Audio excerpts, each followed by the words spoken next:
미국 문학과 영화의 역사 가운데 가장 상징적이며 영향력 있는 작품 가운데 하나가 있는데요. 그것은 마가렛 미첼이라니 쓴 사람의 작품으로 바람과 함께 사라지다의 소설이에요. 소설보다는 영화로 우리에게 더욱더 잘 알려진 작품인데요. 오래된 배우지요. 유명한 여배우 비비안 리와 남자 주인공 클라크 케이블이 주인공으로 등장하는 영화예요. 영화의 소설 속 주인공인 스칼렛 오하라와 레드 버틀러의 사랑 이야기를 우리에게 소개하고 있는데요. 그 영화의 마지막 장면에 사랑하는 레드가 이제 남편이 떠나가고 자기 딸을 잃어버리고 모든 것을 잃어버리고 스칼렛 오하라가 이렇게 이야기합니다. 죄송해요, 영어로. After all, 결국 tomorrow, 내일은 is another day, 내일은 또 다른 날이 될 거야. 우리말로 의역을 잘 해놨는데요. 내일은 또 다른 태양이 떠오를 거야. 아주 유명한 그러한 대사지요. 저는 이 대사를 너무 좋아합니다. 이 소설의 내용을 너무 좋아합니다. 내일은 또 다른 태양이 떠오를 거야. 오늘의 고난과 어려움을 이겨내는 그리고 내일에 대한 희망의 내용을 우리에게 표현하고 있어요. 생물학적으로 우리의 물리적으로 말하는 건 아닌데 젊은 사람과 늙은 사람의 차이가 있어요. 그러니까 나이가 많아서 늙은이다, 나이가 젊어서 젊은이다. 표현이 늙은이 하면 좀 이상한 것 같은데 늙은 분, 젊은 분을 표현하는데요. 누가 젊은 사람이고 누가 늙은 사람이냐? 몸이 생물학적으로 늙어졌다고 늙었다라고 말하는 게 아니라 과거에 대해서 이야기하는, 과거에 대해서 말하는 과거 지향적인 사람은 몸은 젊었어도요 늙은 사람이에요. 내일의 미래에 대한 말을, 많은 미래 소망에 관한 말을 하는 사람은 비록 몸이 생물학적으로 늙었어도 젊은 사람임을 우리에게 말하는 거예요. 우리는 오늘 교회 설립 감사로 하나님 앞에 예배합니다. 지금까지 하나님께서 여러 시간과 삶의 모습 가운데, 사건 가운데, 일들 가운데 역사하시고 인도하신 하나님 앞에 감사로 기념해요. 그러나 감사로 기념하는 것만으로 끝나는 게 아니라 우리는 내일에 대한 삶을 이야기하고 말해야 돼요. 오늘 설립 감사 주일을 통해서 내일에 대한 하나님의 자녀로 그리스도인으로서 우리가 어떤 신앙의 삶의 자세를 가지고 이 땅의 삶을, 내일을 살아야 하는지 저는 오늘 말씀을 통해서 내일을 향한 신앙의 삶의 모습이 무엇이 되어야 하는지 말씀을 묵상하고 지나온 시간에 감사하고 앞으로 우리에게 살아야 할 내일의 시간에 하나님께서 우리에게 기대하시고 또 바른 신앙의 삶으로 내일의 새 역사를 써나가는 저와 여러분 되기를 주의 이름으로 축원합니다. 오늘 우리가 함께 읽은 본문의 내용은 시간상 짧은 6절에서 15절까지 밖에 읽지 않았지만 예레미야 32장 전체의 내용을 통해 우리에게 말씀하신 의미를 좀 묵상하기를 원해요. 오늘 우리가 읽은 본문의 내용에 이 예레미야 32장의 배경이 어떻게 되느냐? 이스라엘이 바벨론에 의해서 멸망당하고 그리고 이스라엘 족속들은 바벨론의 포로로 끌려가는 가장 암울하고 절망적인 시기에 하나님께서 예레미야에게 말씀하심을 통해서 상징적인 행위를 통해 하나님이 그의 백성을 버리지 아니하시고 하나님의 언약의 약속을 다시 회복하시는 소망의 메시지를 우리에게 소개해요. 가장 어두운 시기에 가장 참된 소망의 메시지를 말씀하는 거예요. 오늘 하나님께서 말씀하고 계시는 어두운 암담한 시기 가운데 참된 소망의 메시지를 말씀하는 것이 무엇입니까?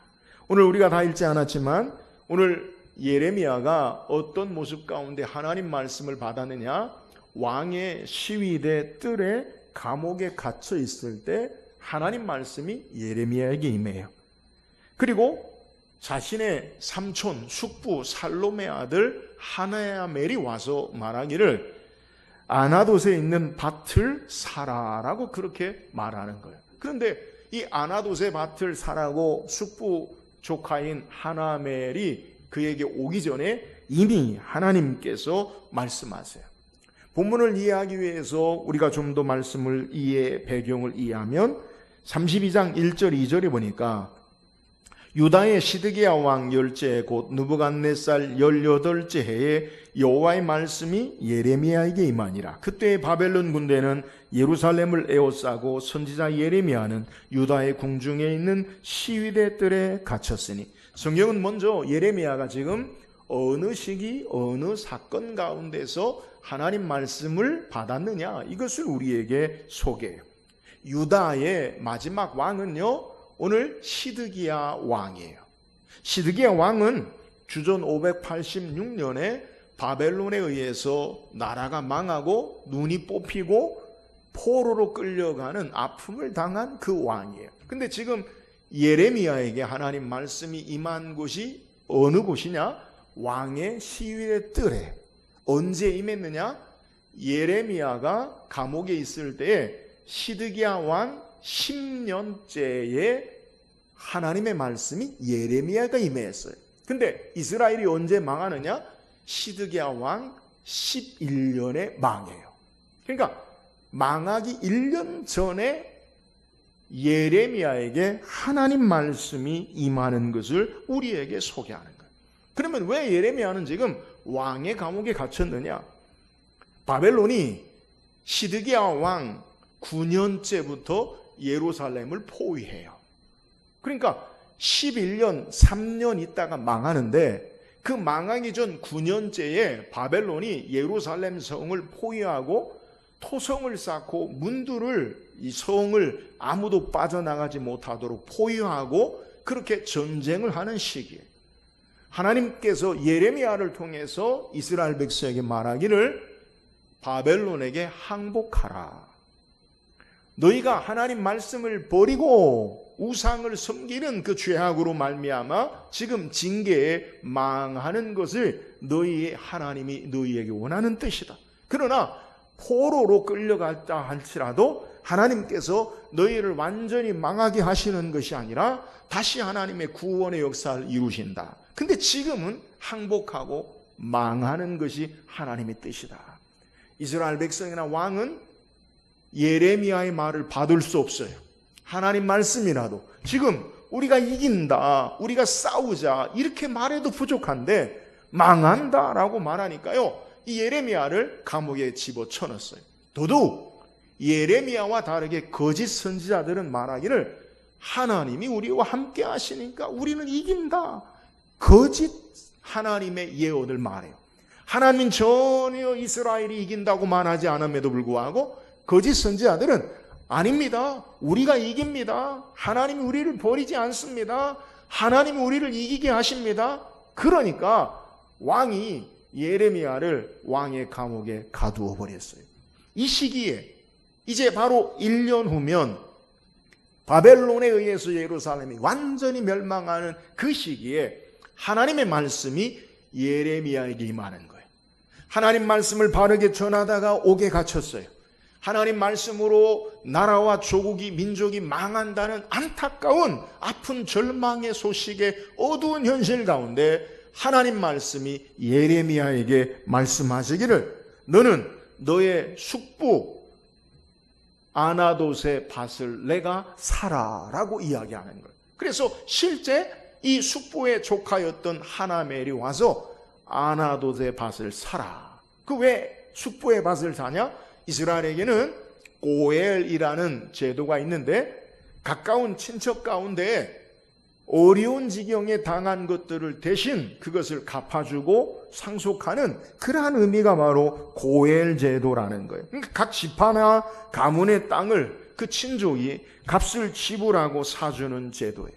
예레미야는 지금 어디에 있는데요? 감옥에서 하나님 말씀을 받고 그리고 그 옥에서 하나님 말씀대로 은 17세겔을 주고 그 밭을 사고 증서를 쓰고 봉인하고 그 토기에 담아 보존하는 거예요. 그러나 예레미야는 하나님 말씀대로 행하지만 이해할 수가 없어요. 하나님은 바벨론에 의해서 망하게 하는 것을 선포하시면서 망하게 하는 그 땅을 산다는 것을 예레미야는 납득할 수 없던 거예요. 그래서 예레미야가 어떻게 하느냐? 하나님 앞에 기도합니다. 기도할 때 하나님께서 그 이유를, 그 의미를 말씀하는 거예요. 왜 하나님께서 예레미야에게 망하는 그의 조국을, 땅을 사라고 말씀하신 것입니까?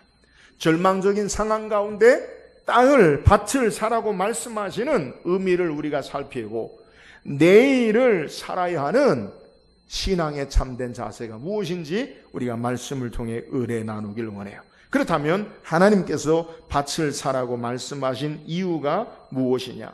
먼저 이 밭을 사라고 우리가 6절에서 15절까지 내용을 읽었는데 예레미야가 하나님 말씀대로 행하고 그리고 하나님 앞에 그 이유를 겸손히 아뢰고 기도해요. 우리가 읽지 않았는데 16절에 보니까 내가 매매 증서를 네리야의 아들 바룩에게 넘겨준 뒤에 여호와께 기도하여 이르되. 자, 일단 하나님이 말씀하시니까 이해되지 않지만 그 밭을 샀어요. 그리고 난 이후에 하나님 앞에 기도하는 거예요. 24절, 25절에 제가 성경을 읽어드리면 예레미야의 기도예요. 보옵소서, 이성을 빼앗으려고 만든 참호가 이성에 이르렀고 칼과 기근과 전염병으로 말미암아 이성이 이를 치는 갈대아인의 손에 넘긴 바 되었으니 주의 말씀대로 되었음을 주께서 보시나이다. 주 여호와여, 주께서 내게 은으로 밭을 사며 증인을 세우라 하셨으나 이성은 갈대아인의 손에 넘기신 바 되었나이다. 자, 예레미야가 기도하는 게 뭐예요? 하나님 말씀대로 밭을 샀는데 왜 이 밭을 사라고 말하는지 이해가 되지 않습니다. 하나님 말씀대로 지금 바벨론에 의해서 멸망당하지 않습니까? 그런데 내가 왜 하나님 말씀을 따라 밭을 사야 하는 것입니까? 이 질문을 이야기하는 거예요. 여기에 하나님께서 뭐라고 대답하시느냐? 예레미야 32장 26절 27절 말씀에 뭐라고 소개하느냐? 그때에 여호와의 말씀이 예레미야에게 임하여 이르시되 나는 여호와요 모든 육체의 하나님이라 내게 할 수 없는 일이 있겠느냐. 여러분, 예레미야가 하나님이 내게 명령하시고 행하게 하신 그 이유를 저는 전혀 이해가 되지 않아요. 지금 절망의 상황이요, 어두운 상황 가운데 하나님, 내가 도무지 하나님이 말씀하신 것을 이해하지 못하겠습니다. 이렇게 기도할 때 하나님이 뭐라고 이야기하느냐? 나는 여호와요. 하나님은 우리와 완전히 다르신 분 되심을 소개하는 거예요. 너희 생각대로, 너희 계획대로, 너희 판단대로의 삶이 아닌 나는 여호와요. 모든 육체의 하나님이라. 모든 숨쉬고 호흡하는 인간의 모든 삶을 지으신 하나님이라. 내게 할 수 없는 일이 있겠느냐? 내게 하지 못할 어려운 일이 있겠느냐? 예레미야가 지금 무엇 때문에 기도하는데요? 이해되지 않아요. 무슨 상황입니까? 아무리 생각해도 이건 아닌 것 같아요. 하나님, 왜 내게 이 밭을 사라고 하나님께서 말씀하신 것입니까? 나는 알 수 없어요. 인간의 지혜나 인간의 불가능이나 인간의 절망이 나는 하나님이라. 너희와 나는 다르다. 너희에게 해당하는 절망과 무지와 불가능이 하나님께는 해당되지 않음을 말씀하세요. 모든 육체를, 모든 것을 지으신 창조주 하나님께서 모든 것을 주장하시고 다스리고 인도하시는 하나님 되시며 모든 것을 이루어 나가시는 하나님 되심을 우리에게 증거하는 거예요. 예레미야는 지금 이해할 수 없고 어쩌면 어리석어 같아 보이는 삶의 모습 가운데 그에게 기도할 때 하나님이 요구하시는 것은 너의 생각과 판단과 이해가 아니라 하나님을 신뢰하라. 하나님을 의지해라. 이것을 하나님이 요구하시는 거예요. 빼앗기는 땅과 나라의 땅을 사는 것이 무슨 의미입니까? 도무지 알 수 없는 삶의 모습이에요. 하나님이 예레미야를 통해 행하는 모습은 이제 나라가 빼앗기는데 그 땅을 사서 무엇하는 거예요. 그러나 하나님은 그 행위가 단순히 어리석은 것으로 끝나지 아니하고 하나님께서 하나님의 지혜와 섭리와 역사 가운데 하나님의 일을 행하시는 것임을 그에게 말씀하시고 하나님을 의지할 것을 우리에게 교훈하는 거예요. 사랑하는 여러분, 오늘 우리가 인생을 살아가는 가운데 때로는 절망적인 삶의 모습 가운데 우리가 도무지 이해가 되지 아니하고 여러 어려움 가운데 어떻게 신앙해야 하는지에 대해서 우리는 질문할 수 있어요.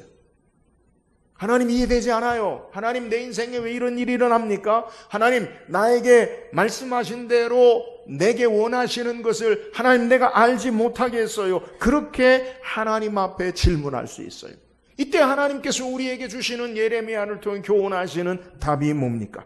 하나님은 모든 것을 주장하시고 다스리시는 하나님 되심을 의지하는 삶을 살라는 것을 우리에게 요구하는 거예요. 내가 이해되지 않아도 모든 상황을 다 해석하고 설명할 수 없어도 우리의 삶 가운데 여전히 하나님을 신뢰하고 의지하는 신앙의 삶, 그것이 바로 신앙인의 자세가 되어야 함을 우리에게 소개하는 거예요. 요한복음 14장에 보면 예수님께서 제자들과 마지막 만찬을 하시기 전에 이제 예수님이 제자들을 놓고 떠나실 것을 말씀하세요. 제자들이 근심해요. 걱정해요. 그때 하나님 예수님께서 요한복음 14장 1절에 말씀하시기를 너희는 마음에 근심하지 말라. 하나님을 믿으니 또 나를 믿으라. 내일의 삶의 불확실성의 삶에 무슨 일이 일어나는지 알지 못한다 할지라도 너희가 할 수 있는 지금 그것이 뭐냐? 마음의 근심과 염려와 걱정이 아니라 하나님을 믿으니 또 나를 믿으라. 주님을 신뢰하고 의지하며 신앙할 것을 우리에게 소개하고 있는 내용이에요. 왜요? 우리의 삶이 이해되고 해석되지 않지만 하나님 의지하고 신앙하는 자들이 바로 하나님의 백성임을 우리에게 소개하는 거예요. 사랑하는 여러분, 오늘 우리의 신앙의 삶 가운데 내일에 대한 신앙의 삶, 오늘이 불확실하고 절망적이다 할지라도 오늘 내게 주어진 삶에 이해가 되지 않는다 할지라도 우리가 해야 될 일이 뭐냐? 우리는 보이는 것으로 우리의 삶을 해석하고 이해하는 것으로 사는 것이 아니라 전능하신 여호와 하나님을 의지하고 신앙하는 자가 되어야 함을 믿으시기를 주의 이름으로 축원합니다. 내일을 향한 믿음의 소망에 참된 삶의 자세가 뭐예요? 하나님 의지하고 살라는 거예요. 다른 것 의지하지 말고 여러분 땅은 우리의 삶의 환경은 우리의 삶의 조건은 얼마든지 움직여요. 그것에 우리의 마음 두지 말고 믿음의 사람들 내일을 향한 참된 소망의 삶이 뭐냐? 여호와 하나님, 전능하신 하나님 의지하고 사는 삶임을 우리에게 말씀하는 거예요. 사랑하는 여러분, 삶이 불확실하고 이해되지 않는다 할지라도 여전히 하나님이 주인 되세요. 하나님이 다스리세요. 그 하나님을 온전히 의지하고 믿음으로 내일을 향해 신앙하는 저와 여러분 되기를 주의 이름으로 축원합니다. 또한 이 땅에 내일을 향한 참된 소망의 삶의 모습이 뭐예요? 오늘 15절 한번 읽어봅시다. 15절 시작. 만군의 여호와 이스라엘의 하나님께서 이와 같이 말씀하시니라.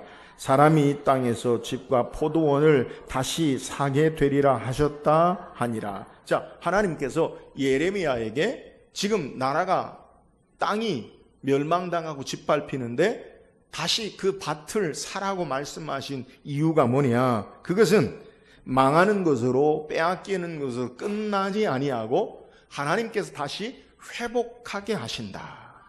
다시 그 땅을 회복하신다라고 말씀하는 것을 우리에게 소개하는 거예요. 자, 1년 후면 예루살렘이 다 짓밟히고 유대가 다 멸망당해요. 더 이상 유대라는 나라가요, 이제 이 지구상에서 사라지는 절망적인 그러한 순간이에요. 그런데 하나님이 예레미야를 통해 그 절망적인 없어질 땅을 사라고 말씀하시는 것은 그 땅이 없어지는 것이 아니라 바벨론에 의해서 빼앗기는 것으로 끝나는 것이 아니라 하나님께서 다시 회복하게 하시고 다시 너희를 돌아오게 하시는 약속의 말씀에 소망을 둘 것을 교훈하는 것을 우리에게 소개하는 거예요. 예레미야와 이스라엘을 향한 메시지가 바로 이거예요. 하나님께서 그 땅을 다시 너희에게 회복케 하리라. 여러분, 이스라엘에게 땅의 의미가 뭡니까? 우리는 그냥 일반적으로 내가 사는 땅, 내가 얻은 땅, 물려받은 땅, 그런 개념이 아니라 이스라엘에게 땅의 개념은요, 오늘 우리의 땅의 개념과 완전히 달라요. 이스라엘에게서 성경이 말씀하는 땅의 의미는 매우 중요해요. 하나님께서 믿음의 조상 아브라함을 부르실 때에 하나님의 약속에 신실하게 그에게 말씀하는 게 뭐냐? 너는 너의 고향, 친척, 아버지 집을 떠나 내가 내게 지시할, 보여줄 땅으로 가라. 땅에 대해서 약속하세요. 여러분, 그 땅에 대한 약속이 어떤 의미냐? 다시 창세기 17장 8절에 보니까 내가 너와 내 후손에게 내가 거류하는 이 땅 곧 가나안 온 땅을 주어 영원한 기업이 되게 하고 나는 그들의 하나님이 되리라. 땅의 의미가 뭐냐? 너희로 영원한 기업이 되게 하고 내가 너희의 하나님이 된다. 땅의 개념은 단순히 땅이 아니라 하나님이 그들을 다스리시고 하나님이 그들에게 약속하신 영원한 신실한 하나님의 언약의 증표가 땅임을 우리에게 소개해요. 단순한 물리적인 장소의 땅의 개념이 아니라 하나님의 신실한 약속과 하나님의 다스리심과 하나님이 함께 하심의 공간이 바로 땅의 의미라는 거예요. 그런데 지금 바벨론에 의해서 이 신실한 하나님의 약속의 영원한 기업이 되게 하는 약속이 깨어지게 됐어요. 물리적으로 현실적으로 보면 바벨론에 의해서 땅이 빼앗겨요. 그러면 하나님이 약속하신 영원한 기업, 하나님이 약속하신 그의 신실한 말씀이 어디로 갑니까? 비록 지금 이스라엘이 우상을 섬기고 하나님 말씀을 버리고 떠남으로 말미암아 빼앗기고 땅을 빼앗기고 포로로 끌려가는 상황이지만 하나님께서 예레미야에게 다시 밭을 사라라고 말씀하신 의미는 하나님의 약속이 깨어지지 아니하고 하나님의 신실한 언약의 약속을 다시 이루게 하시는 상징적인 의미로 예레미야에게 밭을 사라고 말씀하는 거예요. 지금 나라가 망한다고 땅이 빼앗긴다고 영원히 끝나는 것이 아니라 하나님은 아브라함에게 이스라엘에게 약속하신 그 기업의 땅을 다시 회복하고 사게 될 것임을 말씀하는 내용을 우리에게 증거하는 거예요. 오늘 예레미야에게 교훈하는 게 뭡니까? 지금 현실의 삶은 나라가 망해요. 땅을 빼앗겨요. 그러나 그의 눈으로 보는 절망적인 상황이 그 앞에 펼쳐진다 할지라도 그의 마음이 상황과 보여지는 것에 빼앗기지 아니하고 하나님이 다시 회복해 하시는 신실하신 영원한 하나님의 약속의 말씀에 소망을 두고 살 것을 예레미야에게 요구하고 있는 것을 우리에게 증거하는 거예요. 사랑하는 여러분, 오늘 우리가 내일의 삶에 참된 신앙의 자세로 붙잡아야 할 것이 뭐냐? 여러분, 하나님의 신실한 영원한 약속의 말씀을 붙잡고 신앙할 수 있기를 주의 이름으로 축원합니다. 이유가 뭡니까? 눈에 보이는 것이 다가 아니라고요. 히브리서 11장 3절에 믿음으로 모든 세계가 하나님의 말씀으로 지어진 줄을 우리가 아나니 보이는 것은 나타난 것으로 말미암아 된 것이 아니니라. 여러분, 우리가 보이고 우리의 눈에 보여지는 되어지는 것들이 나타난 것으로 되어지는 것이 아니라 믿음으로 하나님의 말씀대로 되어지는 줄 믿으시기를 주의 이름으로 축원합니다. 그래서 우리가 이 땅에 어떤 신앙의 삶을 살아야 하느냐? 보이는 대로 살지 아니하고 하나님 말씀을 따라 믿음으로 살아야 돼. 바울은 고린도후서 5장 7절에 우리가 믿음으로 행하고 보는 것으로 행하지 아니함이로라. 여러분, 오늘 우리의 신앙의 삶의 모습이 어떤 삶을 사느냐? 예레미야처럼 나라가 망하고 땅을 빼앗기고 절망의 상황 가운데 보이는 것에 주저앉아 탄식하고 절망하고 있는 자들이 아니라 믿음으로 하나님의 신실한 약속의 말씀을 붙잡고 사는 자들이 되어야 함을 믿으시기를 주의 이름으로 축원합니다. 하나님 말씀 붙잡고 그 말씀에 소망을 두고 사는 삶, 이게 믿음이에요. 우리는 믿음으로 사는 자들이에요. 보이는 대로 사는 자들이 아니라 하나님의 약속의 말씀으로 이 삶을, 보이는 것을 이끌어 나가는 자들이 되어져야 함을 우리가 바로 알아야 돼요. 아브라함에게 하나님이, 아이를 낳지 못하는 아브라함에게 하나님이 약속하셔요. 말씀하세요. 내 후손을 하늘의 별처럼 바다의 모래처럼 하나님의 축복의 귀한 민족으로 만들어주겠다. 현실은요, 못 낳는데요, 아기를. 현실은요, 아기는 없는데요. 현실은 나이만 많고 늙어지고 절망적인데요. 그런데 하나님께서 계속해서 아브라함에게 약속하시고 말씀하시잖아요. 너의 보이는 현실의 삶에 너를 바라보고 보이는 것을 바라보고 사는 자들이 아니라 하나님의 약속의 신실한 말씀을 따라 사는 자들이 믿음의 사람들이다라는 것을 우리에게 교훈하는 거예요. 예레미야에게 은 17세계를 주고 사서 증인학과 모든 사람 앞에 임봉하고 바룩에게 매매 증서를 써서 오랫동안 보존하게 하는 행위가 뭐냐? 지금 내년이면 1년이면 끝나는데요. 근데 하나님께서 왜 그것을 임봉하고 보존하게 하느냐? 하나님의 신실한 말씀대로 반드시 이루심을 증거하고 있는 내용이라는 거예요. 예레미야의 행동은 현재의 절망을 넘어 미래를 보게 하는 믿음의 역사를 하나님이 행하실 것을 상징하고 있는 것을 우리에게 소개하는 거예요. 사랑하는 여러분, 우리에게 내일에 대한 신앙의 삶의 모습이 무엇이 되어야 합니까? 사랑하는 여러분, 보이는 대로 우리의 삶의 조건대로 살지 말고 하나님의 약속의 말씀, 신실한 하나님의 언약의 말씀에 소망 삼고 내일을 향해 믿음으로 신앙하는 저와 여러분 되기를 주의 이름으로 축원합니다. 마지막, 오늘 밭을 사라고 하는 참된 의미가 뭡니까? 우리가 32장 전체를 읽지 않았지만 32장 38절에서 48절까지 44절까지 그 의미를 소개하는데요. 대표적으로 32장 38절에 보면 그들은 내 백성이 되겠고 나는 그들의 하나님이 될 것이며. 하나님께서 왜 예레미야에게 밭을 사라고 말씀하시느냐? 궁극적으로 하나님이 다시 너희를 돌아오게 하고 너희는 내 백성이 되고 나는 너희 하나님이 된다.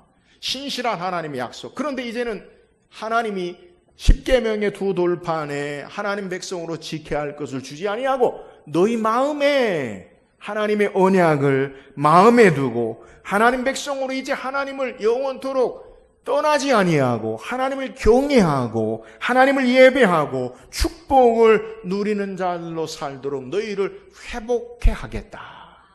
이것이 바로 하나님께서 예레미야에게 밭을 사라고 한 의미의 내용이라는 거예요. 여러분, 그러면 왜 예레미야가 밭을 삽니까? 오늘 성경에 우리가 읽은 내용에 살룸의 아들 하나멜이 예레미야에게 밭을 사라고 뭐라고 권면하느냐? 내가 기업 물을 권리가 내게 있다. 예레미야가 기업 물을 권리가 있다는 거예요. 기업 물을 권리가 뭐냐? 히브리어로 고엘이라는 말인데요. 그 의미는 되찾다, 구속하다, 회복하다라는 의미가 있어요. 하나님의 말씀의 율법으로 주로 가까운 가족, 친족 가운데 법적, 윤리적으로 책임지는 것을 이야기해요. 사회 보장의 의미로, 예를 들어서 제가 갑자기 죽었어요. 그러면 저의 가정의 가문이 망하는 거예요. 그러면 형제 가운데 가장 가까운 형제가 나의 가문의 가정을 이룰 수 있도록 함께하는 것. 그래서 안정적으로 사회 보장의 모습을 소유해요. 이것은 안정적인 재산만 의미하는 게 아니라 내가 억울하게 누구에게 죽었다. 그럼 그 원수를 갚는 일, 보호하고 되갚아주는 일도 이 고엘 제도 위에서 가장 가까운 자가 그 일을 감당하게 하는 거예요. 그래서 위험이나 생명의 재산에 가장 가까운 친족이 갚아줌으로 공동체나 가정을 보호하는 의미가 바로 고엘이라는 제도예요. 우리가 성경을 통해 이 고엘 제도가 가장 잘 나타나는 것이 어디냐? 룻기에 보면 보아스가 이 고엘 제도에 의해서 룻과 나오미를 받아줌으로 위대한 다윗의 가문을 이루는 것을 성경이 우리에게 소개해요. 뿐만 아니라 잃어버린 땅이나 사람의 생명도 갚아주는 것, 이것이 바로 고엘이에요. 그러니까 고엘이라는 것은 나의 죽음과 재산과 모든 억울함과 삶에 잃어버린 것들을 대신 찾아주고 갚아준다. 값을 지불하고 사서 그것을 되돌리게 한다. 이것이 바로 고엘 제도예요. 자, 하나님께서 예레미야에게 감옥에 있는 갇힌 상태에서 아나돗의 밭을 사라라고 명하시는 것은 예레미야를 통해 하나님이 행하시는 이스라엘의 상징적인 행위를 우리에게 말씀하는 거예요. 단순히 친족의 밭을 사주는 일이 아니라 하나님께서 지금 망하고 빼앗기는 그러한 민족의 모든 것을, 하나님 백성을 다시 회복하고 사주시겠다라는 의미를 말하는 거예요. 그래서 예레미야에게 밭을 사라는 의미가 뭐냐? 나는 너희 하나님 되고 너희는 내 백성이 되게 하겠다. 하나님이 대신 고엘 구속자로 이스라엘에 회복해 하시는 하나님을 상징하고 있는 것을 우리에게 소개하는 거예요. 사랑하는 여러분, 우리가 믿고 있는 하나님이 어떤 하나님이냐? 우리의 삶 가운데 우리를 구속하시는, 값을 지불하고 본래의 자리로 하나님의 자녀로 되찾아 주시는, 하나님의 영광의 기업을 얻을 상속자로 회복해 하시는 구속자 되시는 하나님 되심을 믿으시기를 주의 이름으로 축원합니다. 이사야 43장 1절에 야곱아 너를 창조하신 여호와께서 지금 말씀하시느니라, 이스라엘아 너를 지으시니가 말씀하시느니라, 너는 두려워하지 말라. 내가 너를 구속하였고 내가 너를 지명하여 불렀나니 너는 내 것이라. 하나님이 우리를 구속하여 불러내셔서 하나님의 자녀 삼으셨다는 거예요. 하나님은 우리의 참된 고엘의 하나님, 우리를 구속하신 하나님 되세요. 그래서 사탄의 권세에서 우리를 다시 그리스도의 핏값으로 우리를 사주시고 하나님의 자녀 삼으시고 하나님 나라의 영광스러운 상속자 되게 하시는 하나님 되심을 우리에게 소개하는 거예요. 성경에 흐르는 이 고엘 구속의 하나님은 신약에도 예수 그리스도에게 분명하게 드러나고 나타나요. 마태복음 1장 21절에 아들을 낳으린 이름을 예수로 하라. 이는 그가 자기 백성을 그들의 죄에서 구원할 자이심이라. 죄에서 구원한다. 구속하시는 예수 그리스도를 소개해요. 구약의 구속의 하나님이 신약의 예수 그리스도로 나타난다는 거예요. 계시록 5장 9절에 보면 그들이 새 노래를 불러 이르되 두루마리를 가지시고 인봉을 떼기 합당하시도다. 일찍이 죽임을 당하사 각 족속과 방언과 백성과 나라 가운데 사람들을 피로 사서 하나님께 드리고, 여기에 사서라는 표현이요, 예수 그리스도의 실제 사역 가운데 대가를 지불하고 잃어버린 유업을 되찾아 물으는 고엘의 의미를 우리에게 소개해요. 사랑하는 여러분, 우리의 참된 구속자가 예수 그리스도 되심을 믿으시기를 주의 이름으로 축원합니다. 오늘 성경의 예레미야는 은 17세겔을 주고 친족의 땅을, 망하는 잃어버릴 땅을 샀어요. 여러분, 이 행동은 장차 예수 그리스도께서 자신의 핏값으로 온 인류를, 저와 여러분을 핏값으로 사신 바 되신 구원의 구속의 하나님 되심을 우리에게 증거하는 거예요. 예수 그리스도를 통해 하나님의 영원한 언약 가운데 우리를 다시 회복하시는 하나님 되심을 믿으시기를 주의 이름으로 축원합니다. 오늘 예레미야에게 밭을 사라고 말씀하신 결정적인 의미가 뭐냐? 하나님은 구속의 하나님, 우리의 고엘의 하나님 되신다는 거예요. 이 하나님은 장차 예수 그리스도로 말미암아 참된 고엘, 우리를 다시 구속하시는 주님으로 우리에게 바라보게 하는 모습임을 우리에게 소개하는 거예요. 모든 것을 포기하고 절망하는 삶의 자리가 아니라 하나님은 그들을 다시 회복하시고 구속하시고 구원하시고 축복하시는 하나님 되심을 우리에게 증거하는 거예요. 내일을 향한 저와 여러분의 신앙의 삶의 참된 자세가 무엇이 되어야 합니까?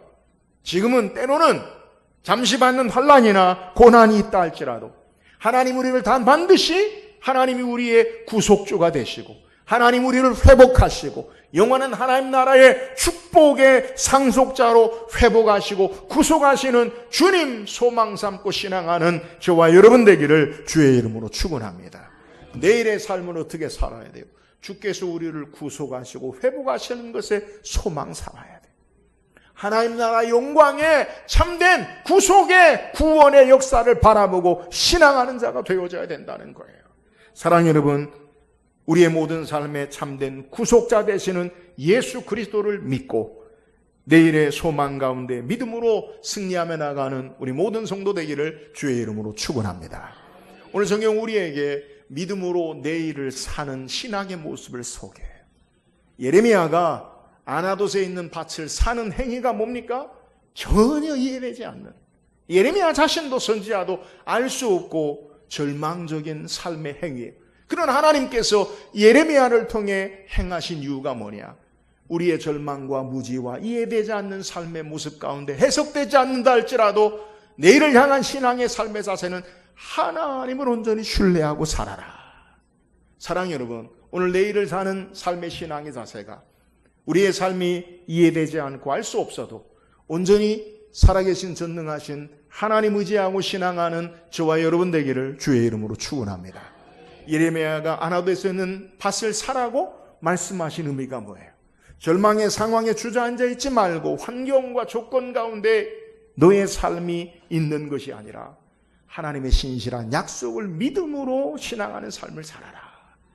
오늘 우리가 내일의 삶을 어떻게 살아야 합니까? 여러분, 보이는 대로 살지 말고 하나님의 약속의 말씀 붙잡고 신실한 그 약속의 말씀을 따라 믿음으로 승리하는 저와 여러분 되기를 주의 이름으로 축원합니다.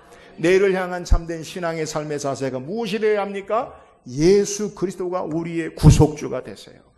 그분이 우리를 온전함으로 회복하시고 하나님 나라의 영광의 기업으로 우리를 하나님께서 축복하신 하나님 되세요. 예수 그리스도 우리의 구원자 구속주 되시는 이 하나님 바라보고 내일에 향한 삶이 소망의 삶으로 사는 우리 모든 성도 되기를 주의 이름으로 축원합니다.